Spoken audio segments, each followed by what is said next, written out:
미가서 7장 1절로 12절의 말씀입니다.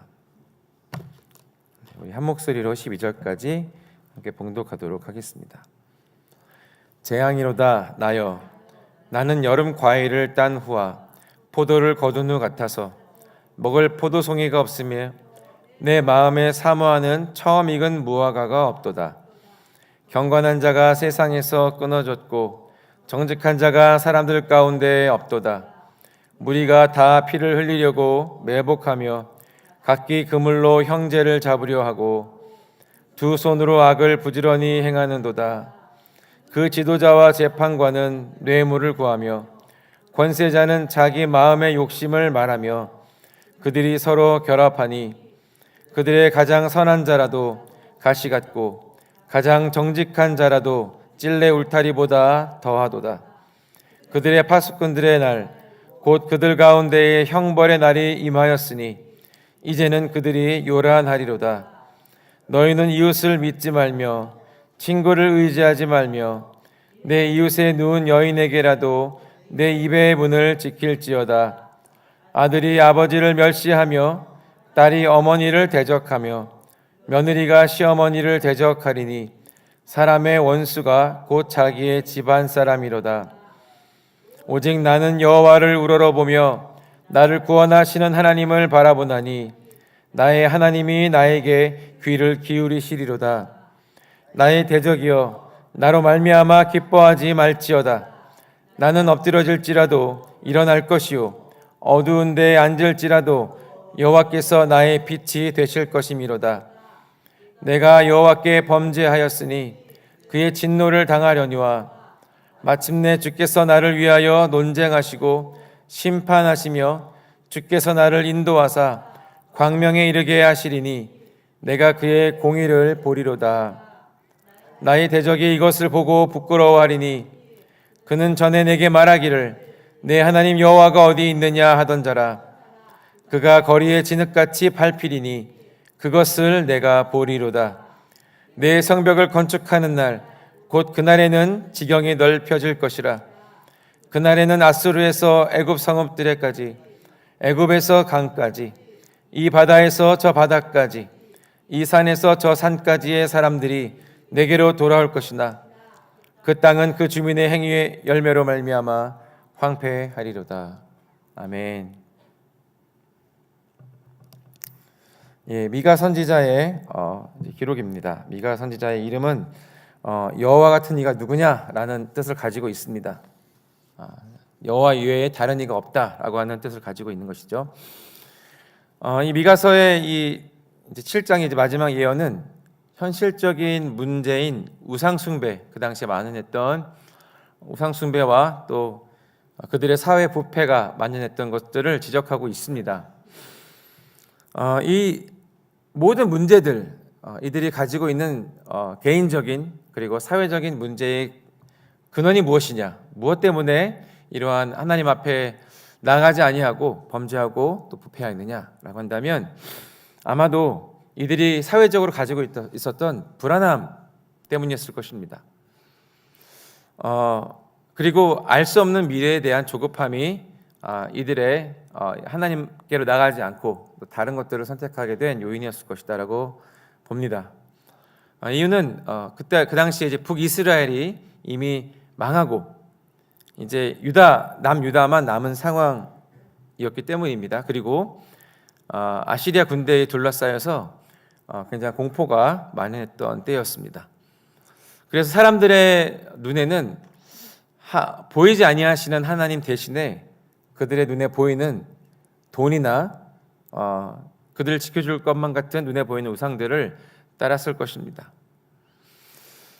이런 절망적인 상황 속에서 미가는 보이지 아니하시는 하나님, 그러나 반드시 살아서 역사하시는 응답하시는 하나님을 바라보는 신앙의 눈을 강조하고 있습니다.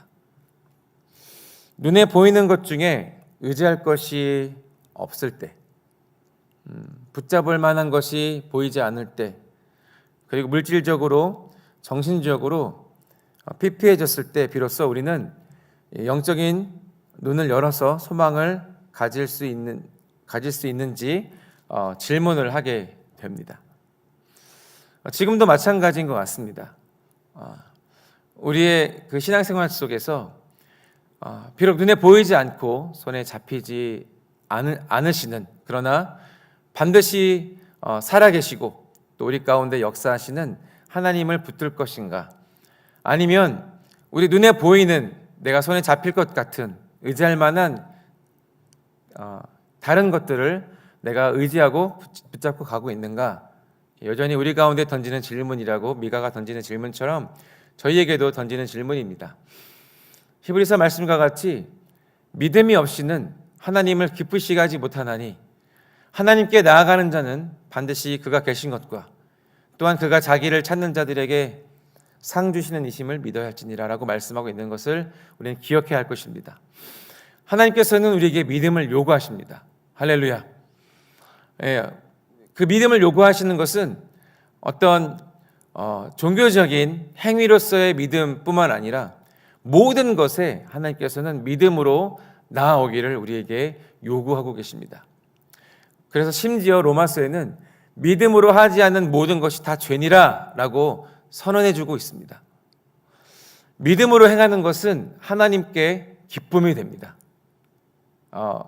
무작정 하는 것이 아니고 하나님께서 우리에게 주신 이 말씀 속에서 또 약속 안에서 또 성경적인 가치관 안에서 우리가 선택하고 또 구하는 것을 믿음으로 하나님 앞에 구하고 선택해 나갈 때 하나님께서는 그것을 하나님께서 우리에게 그것을 이루어 주십니다. 믿음을 통해서 우리에게 응답하여 주십니다. 우리가 진정 바라봐야 될 것이 무엇인가, 또 우리가 어디에 소망을 둬야 되는가에 대한 질문을 미가 선지자는 하고 있습니다.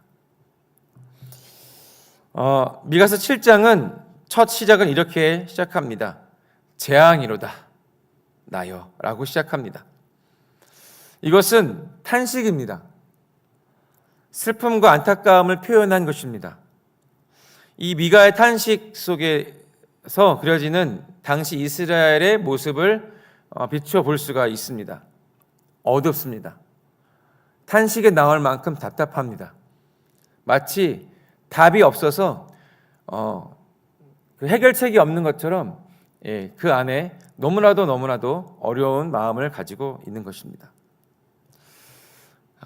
하나님께로부터 마음이 완전히 떠난 불경건한 사람들 가운데서 그는 그 사회를 보며 사람들을 바라보며 이렇게 탄식하는 것입니다. 재앙이로다 나여.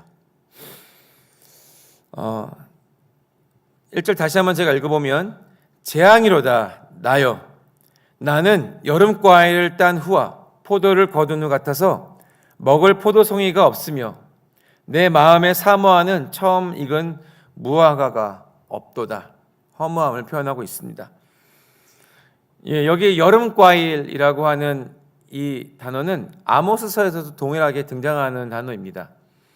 이 여름 과일이라고 하는 이 발음과 아주 유사한 그 발음을 가지고 있는 그 종말 끝이라는 단어와 우리가 대체해서 볼 수가 있습니다. 비교해서 볼 수가 있습니다. 이 아모스에서는 여름 과일을 끝이라고 해석을 해도 무방한 것처럼 여기에서도 그 이스라엘 백성들에게 다가오는 심판, 이것을 경고하는 것이라고 봐도 무방합니다. 여름 과일을 거두고 포도를 수확했음에도 먹을 것이 없고, 그리고 무화과가 없는 이 상황, 마치 심판의 날이 다가오는데도 이를 대비하는 사람이 없음을 그대로 보여주고 있는 미가 선지자의 탄식입니다. 모든 열매를 다 따버린 과수원이나 포도원처럼 이스라엘에게는 정직하게 선을 행하는 사람이 없었다라고 하는 것입니다. 단 한 사람의 신실한 사람도 찾을 수 없다는 미가의 탄식은 불의한 시대를 사는 의인들에게 고통스러워하는 그러한 탄식의 소리입니다.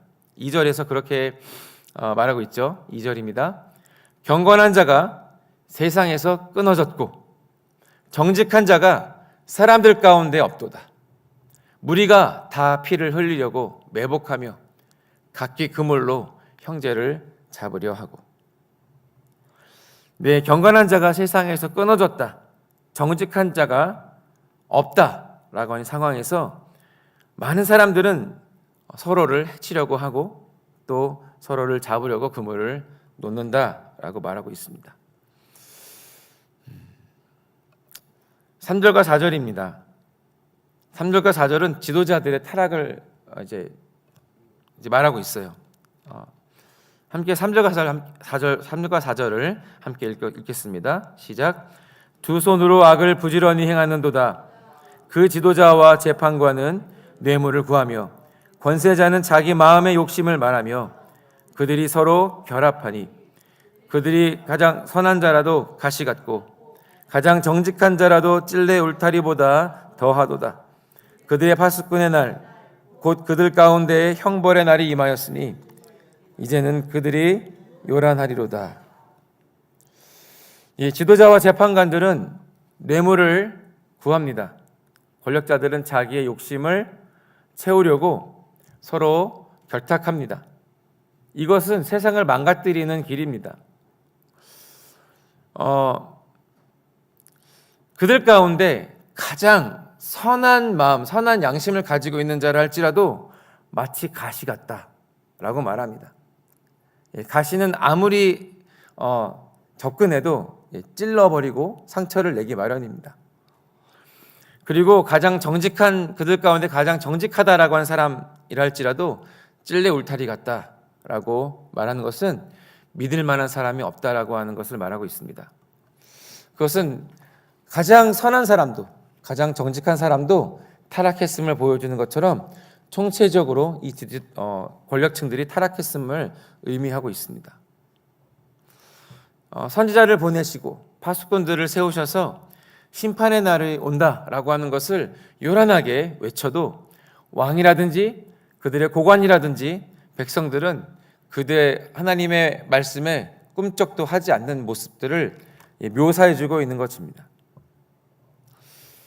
오늘날에도 마찬가지로 우리의 귀에 수많은 말씀들이 우리의 귀에 들려오지만 그러나 때로는 우리에게 들려오는 경고 메시지들을 우리는 듣지 못합니다. 위로와 또 힘을 주는 내가 듣기에 좋은 말씀들만 골라서 듣지는 않나 한번 우리 생각해 볼 필요가 있겠습니다. 내 마음에 드는 말씀 또 나의 마음에 평안을 주는 말씀들만 있는 것이 아니라 하나님의 말씀에는 우리를 책망하는 말씀도 있으며 또한 이 사회를 향해서 멸망의 메시지를 주시는 경고도 있다라고 하는 것을 우리는 잊지 말아야 할 것입니다. 또 교회 안에도 마찬가지입니다.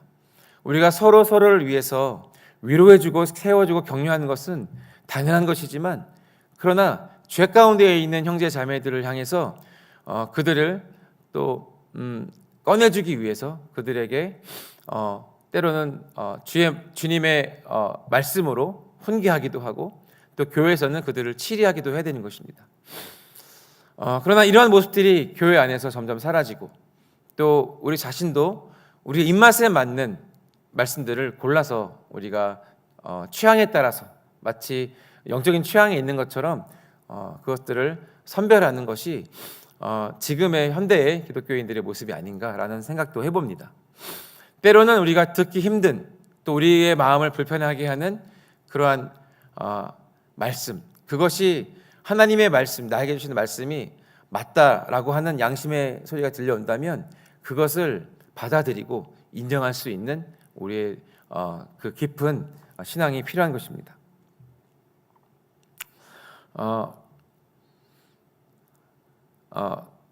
성경은 우리의 입에 쓴 한약과도 같이 우리를 근본적으로 변화시키시는 하나님의 능력입니다. 많은 우리 믿는 이들이 성경을 이제 달콤한 사탕처럼 생각하고 실망하고 외면하지 않도록 주의할 것입니다. 5절과 6절입니다. 이 두 절 말씀도 같이 한번 읽어보겠습니다. 시작. 너희는 이웃을 믿지 말며 친구를 의지하지 말며 내 품에 누운 여인에게라도 내 입의 문을 지킬지어다. 아들이 아버지를 멸시하며 딸이 어머니를 대적하며 며느리가 시어머니를 대적하리니 사람의 원수가 곧 자기의 집인 사람이리로다. 마지막 때에는 이웃도 친구도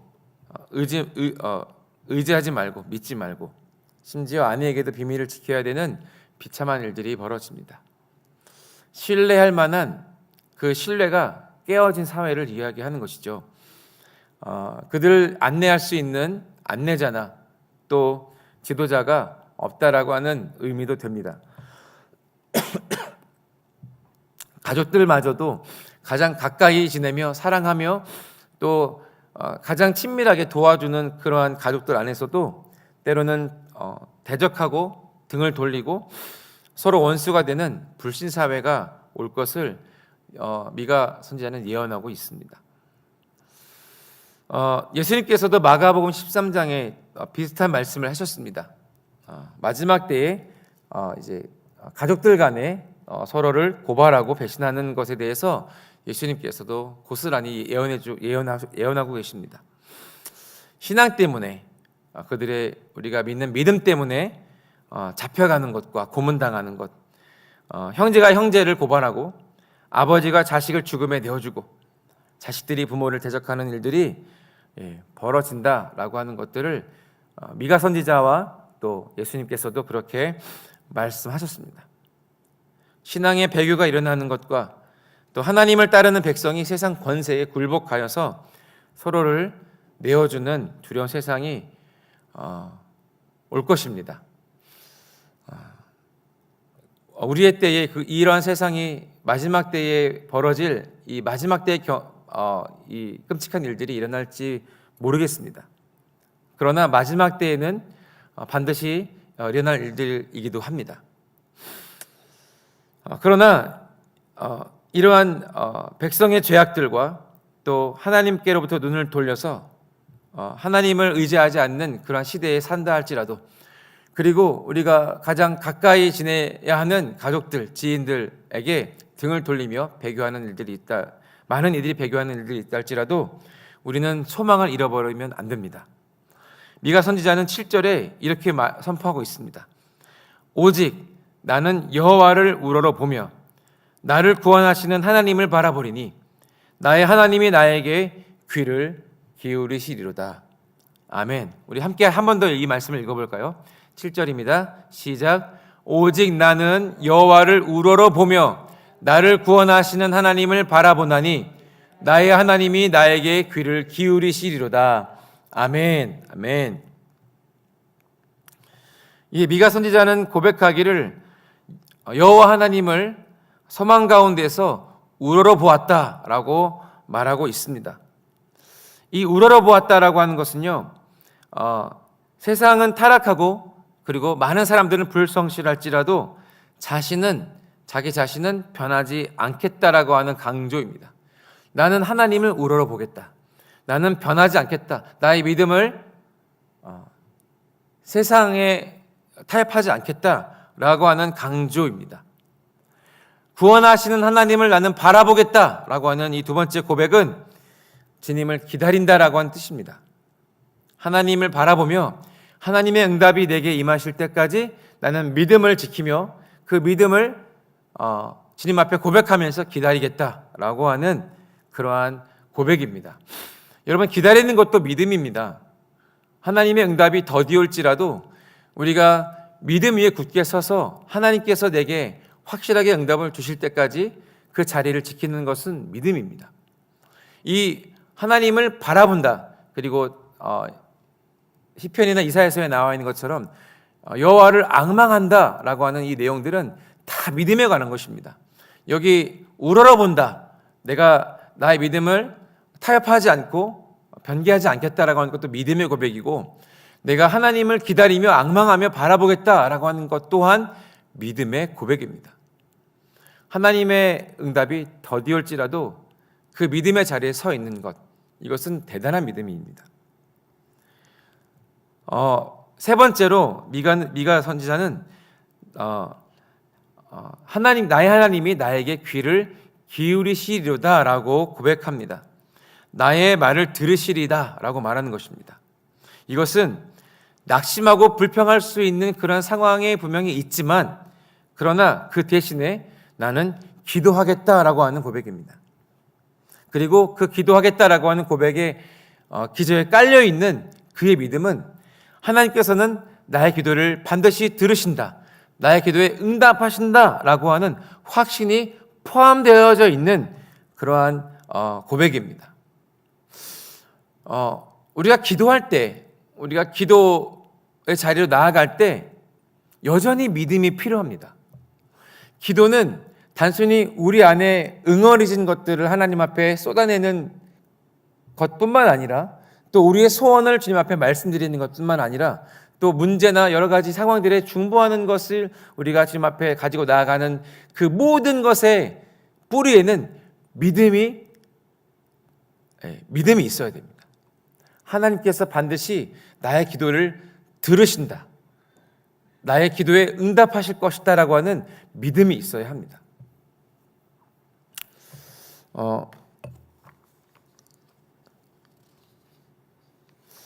이제 제가 몇 번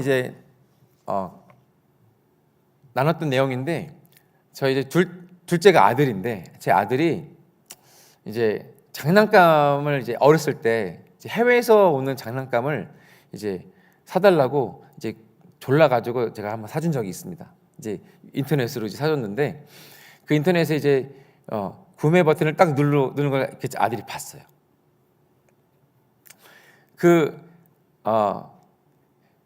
자기가 원하는 그 공룡 장난감이 이제 주문이 들어가서 이제 인터넷에 주문이 결제까지 끝난 것을 딱 보자마자 저희 둘째 아들이 문 밖으로 막 달려가는 거예요. 그리고 문을 활짝 열었습니다. 그리고 무엇을 살피냐면 자기가 원하는 장난감이 왔나 안 왔나 살펴요. 좀 표정이 실망한 표정으로 시무룩하게 터벅터벅 들어옵니다. 다시 한 5분이 지났나? 다시 문 앞으로 달려가서 문을 활짝 엽니다. 그래서 그 장난감이 왔나 안 왔나 살핍니다. 그리고 다시 문을 닫고 실망한 얼굴로 다시 들어옵니다. 이런 그 행위를 계속하는 거예요. 이 아들의 이 어린 아이의 이 마음에는 이 자기가 원하는 장난감을 샀기 때문에 집 앞에 왔을 것이다라고 하는 확신이 있는 거예요. 그래서 문을 활짝 열고 장난감이 왔는지 안 왔는지 확인을 하고 들어옵니다. 그럼 다시 5분이 지나서 다시 확신을 가지고 나아가서 확인을 합니다. 제가 그것을 보면서 얘야, 이거는 며칠 걸리는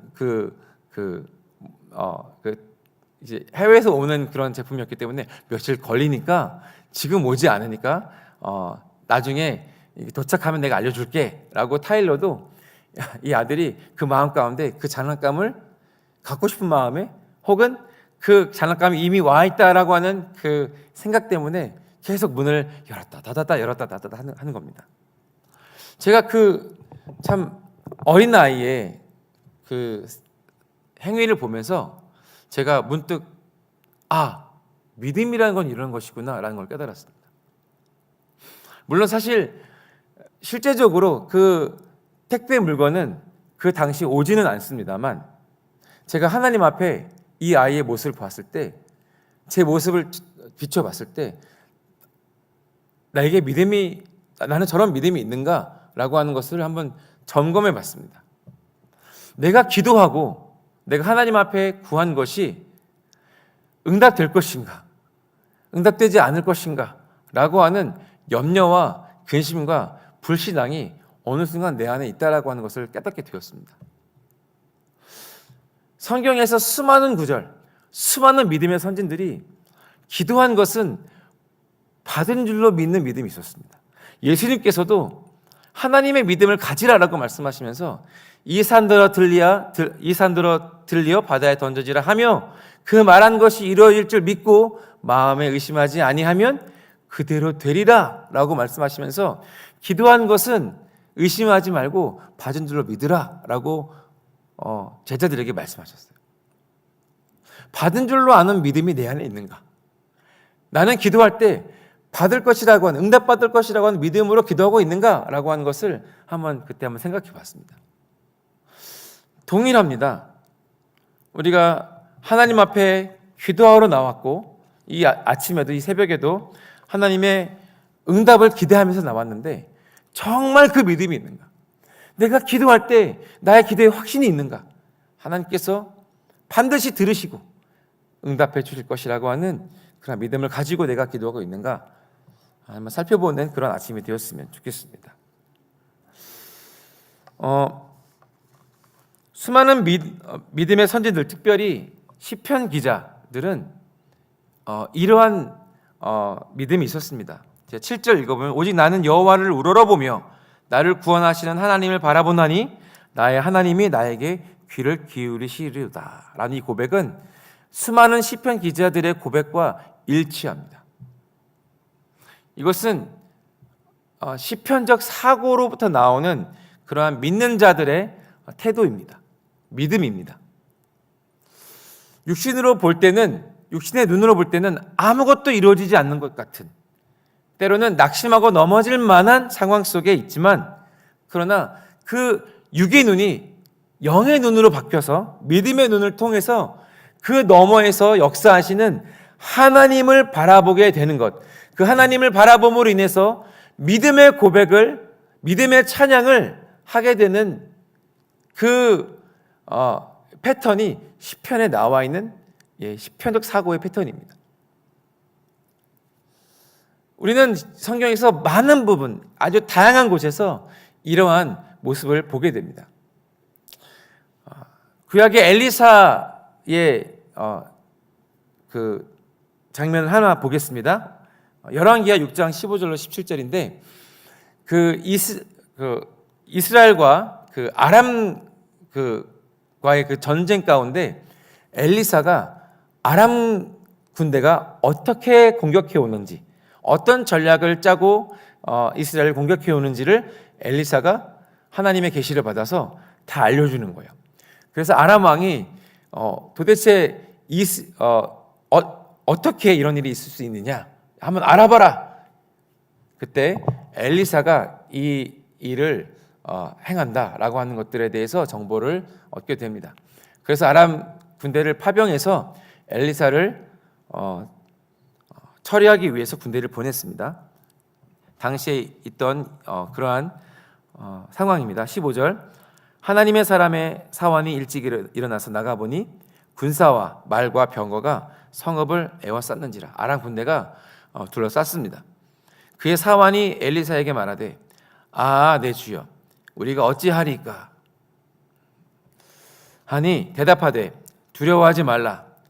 우리와 함께한 자가 그들과 함께한 자보다 많으니라 하고 기도하여 이르되 엘리사가 기도합니다. 여호와여 원하건대 그의 눈을 열어서 보게 하옵소서. 그의 사환 그 종의 눈을 열어달라고 기도합니다. 하니 여호와께서 그 청년의 눈을 여심해 그가 보니 불말과 불병거가 산에 가득하여 엘리사를 둘렀더라. 네, 육의 눈으로 보았을 때는 그 도단성, 엘리사가 있는 도단성을 에워싸고 있는 수많은 아람 군대의 그 두려움에 쌓일 수밖에 없습니다. 사만은 그 엘리사의 종은 육의 눈으로밖에 보지 못하였기 때문에 두려워하고 낙심하였습니다.